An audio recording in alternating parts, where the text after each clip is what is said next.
জয় গুরু। শ্রী শ্রী ঠাকুর বলতেন, তন মন ধন দিয়ে গুরু সেবার কথা। গুরুকে রোজ প্রীতি অবদান স্বরূপ ভোজ্য নিবেদনের প্রথাটা খুব ভালো। ইষ্টভীতি হলো ইষ্টর ধরন। ইষ্টভীতি পরম পিতার আশীর্বাদ। ইষ্টভীতির ভেতর দিয়েই দীক্ষা চেতন থাকে। রোজ বাস্তবে যার জন্য কিছু করা যায় তার সঙ্গে একটা বাস্তব সম্পর্ক গড়ে ওঠে।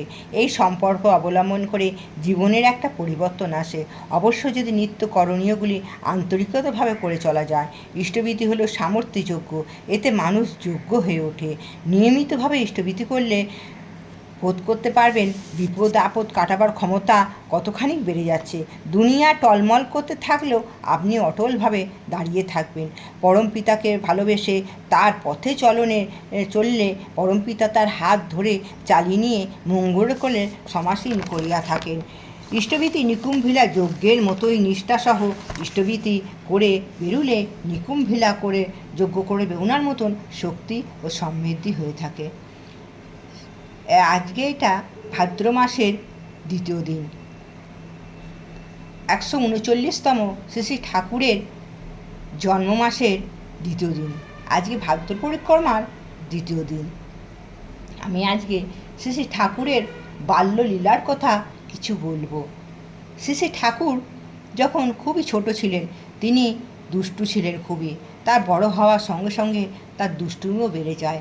একদিনকে শ্রী শ্রী ঠাকুর এত দুষ্টুমি করেছেন যে তার মাতা মনমোহিনী দেবী তাকে কঞ্চি নিয়ে তাড়া করেছেন।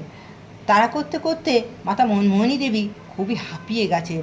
তখন শ্রী শ্রী ঠাকুর সে মা ঘুরে দেখছে তার মা হাঁপাচ্ছে আর চোখ মুখ লাল হয়ে গেছে। তখন সে ছুটে এসে মায়ের কাছে ধরা দিয়েছে।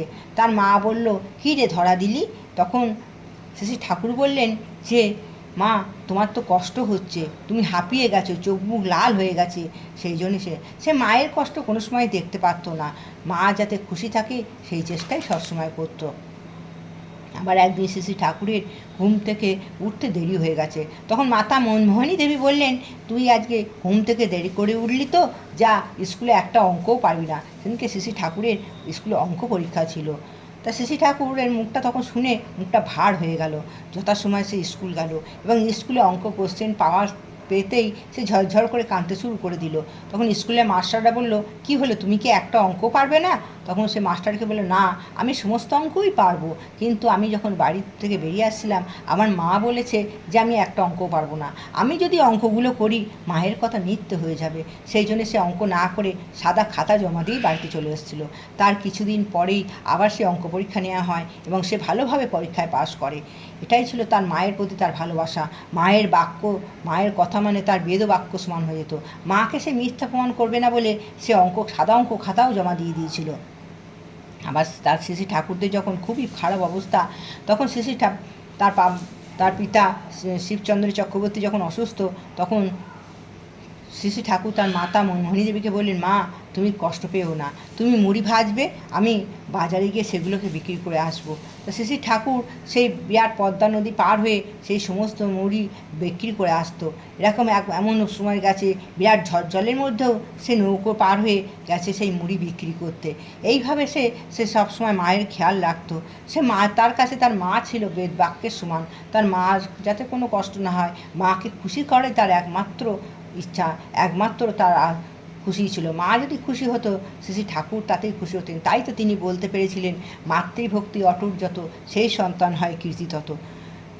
শ্রী শ্রী ঠাকুরের কথা বলে শেষ করা নয়, যে আস্তে আস্তে শ্রী শ্রী ঠাকুরের কথা রোজই বলবো, শুনবেন। আমাদের শ্রাবণ পরিক্রমা শেষ হলো, এর সাথে সাথে বড়মাও ছিল। শ্রী শ্রী ঠাকুরের বড়মা যখন মাত্র 12 বছর বয়স তিনি সংসারে এসেছিলেন। তা শ্রী শ্রী বড়মা ছিলেন একবারে স্বামী ভক্তি পরায়ণ। বড়মার কথা না বললে হয় না সমাপ্ত, তাই বলি, বড়মা ছিলেন খুবই স্বামী পরায়ণ। তিনি স্বামী কিসে স্বস্তি পায়, স্বামী কিসে শান্তি পায় সেই বিষয়ে সবসময় লক্ষ্য রাখতেন। একদিন বড়মা আর তার সঙ্গে তার ছিল সংসারের গোছানো, প্রতিটি জিনিস নিখুঁতভাবে। কেউ যদি বড়মার হাতে কিছু শ্রী শ্রী ঠাকুরের হাতে কিছু তুলে এনে দিত, শ্রী শ্রী ঠাকুর বলতেন, যা বড় বউকে। বড়মাকে শ্রী শ্রী ঠাকুর বড় বউ বলতেন, বড় বউয়ের হাতে দিয়ে আর সেই জিনিস তিনি সযত্নে তুলে রেখে দিতেন। যখন ঝাড় দিতেন বড় মা, তখন যদি ঝাঁটার সামনে এক টুকরো দু টুকরো চাল বা ডালের কণাও পড়ে থাকতো, তিনি সঙ্গে সঙ্গে সেটিকে তুলে যথাস্থানে রেখে দিতেন। এই রকমই ছিলেন আমাদের বড় মা। বড় মা জগজননীকে জানাই আমার কোটি কোটি প্রণাম। জয় গুরু।